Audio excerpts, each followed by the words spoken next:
വിദ്യാർത്ഥികളിൽ പോഷകാഹാരശീലം വളർത്തുന്നതിനും വിവിധ പഴവർഗ്ഗങ്ങളെ പരിചയപ്പെടുത്തുന്നതിനുമായി കേരള കൃഷി വകുപ്പിന്റെ നേതൃത്വത്തിൽ കുന്നംകുളം കൃഷിഭവൻ നടപ്പാക്കുന്ന ബലമിത്രം പദ്ധതിക്ക് തുടക്കമായി. പദ്ധതിയുടെ ഉദ്ഘാടനം കുന്നംകുളം ഡെഫ് സ്കൂളിൽ വെച്ച് നഗരസഭാ ചെയർപേഴ്സൺ സൗമ്യ അനിലൻ നിർവഹിച്ചു. കുന്നംകുളം നഗരസഭാ പരിധിയിലെ കൃഷിഭവന് കീഴിലുള്ള 12 വിദ്യാലയങ്ങളിലാണ് പദ്ധതിയുടെ ഭാഗമായി വിവിധ പഴവർഗ്ഗ തൈകൾ വിതരണം ചെയ്ത് ഫലത്തോട്ടങ്ങൾ ഒരുക്കുന്നത്. വിദ്യാർത്ഥികൾക്ക് പോഷക സമൃദ്ധമായ പഴവർഗ്ഗങ്ങൾ ലഭ്യമാക്കുന്നതിനൊപ്പം കൃഷിയുമായി നേരിട്ട് പരിചയപ്പെടാനും തൈകളുടെ പരിപാലനത്തിലൂടെ കാർഷിക ബോധം വളർത്താനുമാണ് പദ്ധതി ലക്ഷ്യമിടുന്നത്.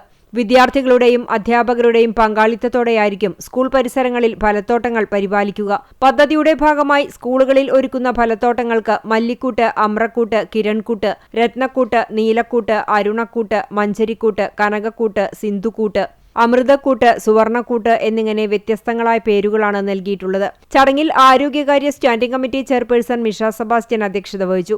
പൊതുമരാമത്ത് standing committee chairman T Somasekharan, വിദ്യാഭ്യാസ standing committee chairperson Arsha Jiju, ward councillor Beena Babu എന്നിവർ ആശംസകൾ നേർന്നു. Kunnamkulam government blind school headmistress Kousiya teacher, government high school for deaf headmistress doctor Sithara JR, government VHSS for deaf principal Vipin Chandran എന്നിവർ പങ്കെടുത്തു. കുന്നംകുളം കൃഷി ഓഫീസർ S. ജയൻ പദ്ധതി വിശദീകരിച്ചു.